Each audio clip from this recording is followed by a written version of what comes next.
Hello hello everyone, চলে এসেছি একটা নতুন ভিডিওতে। আর যারা বর্ষার মধ্যে রাইড করো তারা খুব ভালো করে জানো যে বর্ষার মধ্যে বাইকের কাদা লেগে কীরকম অবস্থা হয়। তো আজকে আমি দেখাবো তোমাদেরকে বাড়িতেই কীভাবে তোমরা বাইকটা মেনটেন করতে পারবে এবং বাইকটাকে প্রপারভাবে ওয়াশ করতে পারবে। তো তার জন্য কিছু জিনিস দরকার হয়, সেগুলো তোমাদেরকে দেখাবো আমি। আর আমার দুটো জিনিস কেনার বাকি আছে। একটা আমার ডিজেলটা শেষ হয়ে গেছে, আমি চেন ওয়াশটা ডিজেল দিয়ে করি। তো ডিজেলটা আমার আপাতত শেষ হয়ে গেছে, আমাকে একটু ডিজেলও কিনে নিয়ে আসতে হবে। তার সাথে আমাকে কিনতে হবে একটা গিয়ার অয়েল। যেহেতু আমি লিউব ইউজ করি না চেনের জন্য, সেই কারণে আমাকে চেনে গিয়ার অয়েলটা দিতে হয়। আর গিয়ার অয়েলটা আমার শেষ হয়ে গেছে। তো তোমরা দেখো ভিডিওটা। আর যেতে যাওয়ার ভিডিওটা আমি করবো মোটোব্লগিংয়ের মাধ্যমে যাওয়ার ভিডিওটাও করব, সেটাও তোমরা দেখো। আর আমি কীভাবে ওয়াশ করছি সেটা বাড়িতে এসে তোমাদেরকে পুরোভাবে দেখাও যে আমি কীভাবে গাড়িটাকে ওয়াশ করছি। তো তোমরা ভিডিওটা দেখো, তোমাদের ভালো লাগবে। তো ফাইনালি চলে আসলাম মোটোব্লগিং সেটআপে। আর এখন যাব সোজা সেই দোকানে যেখান থেকে আমি কিনবো। তোমরা ভিডিওটা দেখো, আশা করি সবারই ভালো লাগবে তোমাদের। তো ফাইনালি চলে আসলাম মোটোব্লগিং সেটআপে। আমার একা একা যেতে মানে ভালো লাগছিল না, কি একা একা এতটা রাস্তায় যাবো। তো একটা ভাইকে ফোন করলাম, ও সামনে দাঁড়িয়ে আছে, আমার জন্য ওয়েট করছে অনেকক্ষণ ধরেই বেচারা। আমার একটু গোছাতে গোছাতে লেট হয়ে গেল, সামনেই দাঁড়িয়ে আছে ও। ওকে এখন তুলে নিয়ে আবার সোজা আমাদের যাবো যেখান থেকে সব কিছু কিনবো। তো ওই যে দাঁড়িয়ে আছে, আর এখন হচ্ছে স্কুল টাইম। আসো বসো, দাঁড়াতে হলো অনেকক্ষণ নাকি। তো যেটা বলছিলাম, বর্ষাকালে যে বাইকের যে অবস্থা হয় মানে দেখার মতো অবস্থায় থাকে না। যারা যারা বর্ষায় রাইড করে তারা সবাই জানেই ব্যাপারটা, সেরকমই আমার বাইকেরও অবস্থা ওরকম হয়েছে। আসলে কাদা কত ধোবো বলো, এত বৃষ্টি হচ্ছে, কত ধোয়া যায় গাড়ি। সেই কারণে আজকে ভাবলাম একটু ওয়েদারটা ঠিকঠাক আছে, তো আজকে গাড়িটা ধোয়াই যায়। তো আমি কি করে গাড়ি ধুই সেই সব তোমাদেরকে দেখাবো, সেই সবই দেখো তোমরা। A few moments later. গাড়ির হাওয়া 20 মাত্র। আর দেখে নাও লিক আছে কিনা কোথাও, বা ব্রেক ঢুকে আছে কিনা কোথাও। আমার তখনই সন্দেহ হয়েছিল যখন গাড়ি হ্যান্ডেল কাঁপছে না, আমি বুঝতে পারছি পেছনে যা কিছু একটা হয়েছে। A few minutes later. তো ফাইনালি যে দোকান থেকে কেনার কথা ছিল সেই দোকান আজকে বন্ধ ছিল দোকানটা, তো আমাকে অন্য দোকান থেকে নিতে হলো। আর ক্যাস্টলারটা পেলাম না বলে মুতুলেরটা নিলাম। তো এই যে এই দোকান থেকে নিতে হয়েছে, 6 নম্বর মোড়ে দোকানটা। আর ক্যাস্টলারটা পাইনি বলে আছে মুতুলেরটা নিতে হয়েছে, এটা দিয়েই আছে কাজ হবে, যা কাজ এটা দিয়েই করবো। তো আমাদের কেনা হয়ে গেছে। আসলে যেই দোকান থেকে কিনবো ভেবেছিলাম সেই দোকানটা আজকে বন্ধ ছিল, সেই জন্য আমাকে একটা বাইরের দোকান থেকে নিতে হলো। গাড়ির পেছনের চাকার অবস্থা খুবই খারাপ ছিল। আমার টায়ার প্রেশার ছিল মাত্র 20 ছিল আমার টায়ার প্রেশার।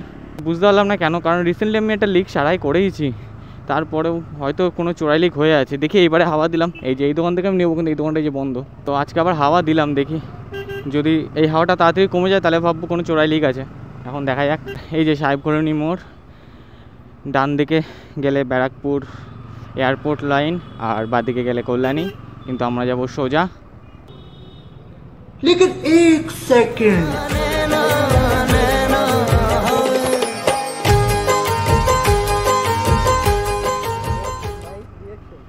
আচ্ছা, রিয়াকশনটা ভালো ছিল।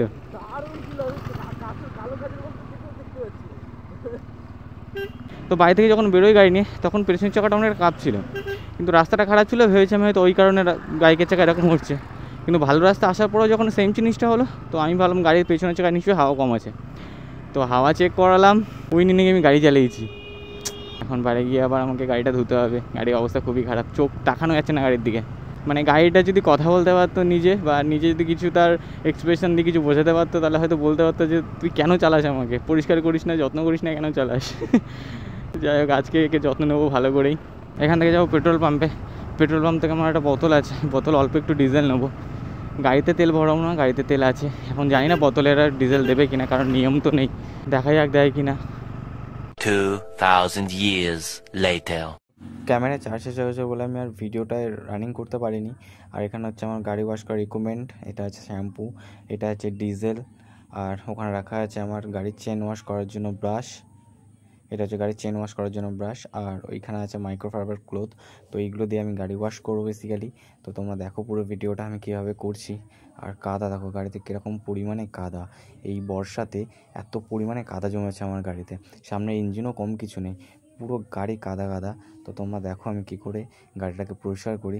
প্রথমে ভালো জল দিয়ে গাড়িতে লেগে থাকা কাদাগুলোকে ধুতে হবে। তো আমি সেটাই করছি, প্রথমে ভালো জল দিয়ে কাদা যেখানে যেখানে যা কাদা লেগে আছে সেগুলোকে ধুয়ে ফেলছি। প্রত্যেকটা জায়গার কাদাগুলোকে আগে দূর করতে হবে, তারপরে গাড়ির আসল কাজ। তারপর আমি ইউজ করছি শ্যাম্পু দিয়ে পুরো সব জায়গা প্রত্যেকটা পার্ট গাড়ি ভালো করে মুছে নেবো।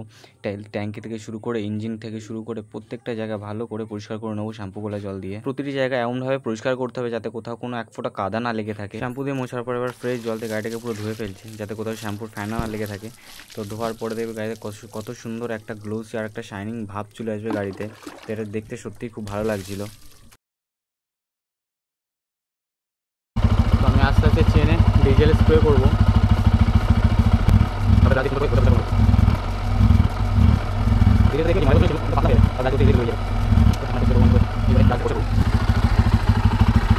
এই জায়গাটা হেবি সাবধানে করতে হবে, দেখতেই পাচ্ছ, নাহলে একটু ভুল হয়ে গেলে কিন্তু গ্যাস ঢুকে যাবে চেনের মধ্যে।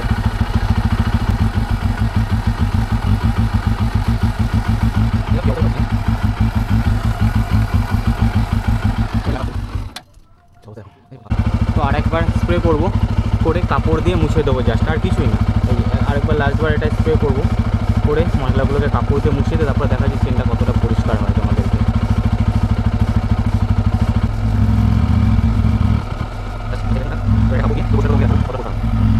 তো এই যে একটা নর্মাল কাপড় নিয়ে নিয়েছি, নিয়ে জাস্ট হাত দিয়ে করবো এটা পরিষ্কার কোরকমভাবে, পুরো চেনটাকে কভার কোরকমভাবে, তাহলেই দেখতে হবে কতটা পরিষ্কার হয়ে যায়। কারণ এই যেটা খুব রিস্কি, গাড়ি চালিয়ে করতে গেলে সমস্যা হবে। তো সবাইকে আমি রেকমেন্ড করবো কেউ যেন হাত ছাড়া, মানে রানিং গাড়িতে এরমভাবে করো না, প্রবলেম হয়ে যেতে পারে।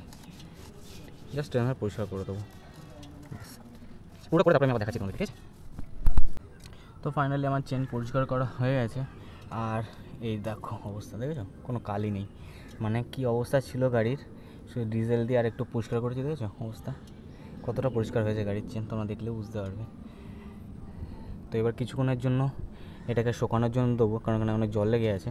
তারপরে আমি আবার যেটা আমি এনেছি কিনে আজকে গিয়ার অয়েলটা, সেটা দেবো ওই চেনের উপরে, সেটাও দেখাচ্ছি কীভাবে আমি দিই।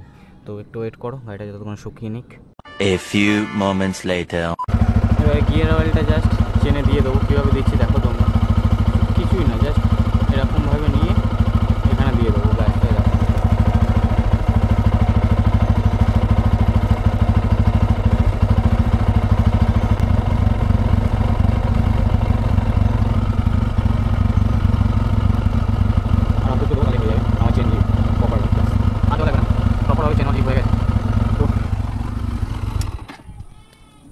দেখো প্রপারভাবে আমার চেন লিভ হয়ে গেছে কমপ্লিট।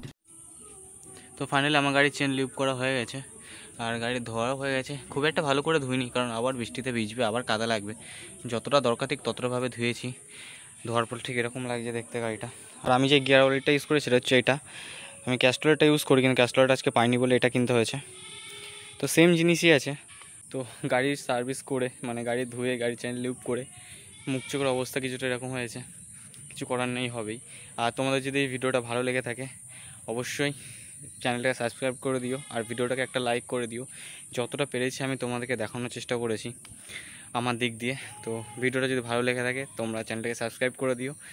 আর এরকম ভিডিও আরও আসবে এই চ্যানেলে, শুধু এরকম না, মোটো ব্লগিংয়ের আরও অনেক ভিডিও আসবে এই চ্যানেলে। তো তোমরা ভিডিওগুলো দেখো আর সাবস্ক্রাইব করে দিও, ব্যাস এইটুকুই। চলো টাটা।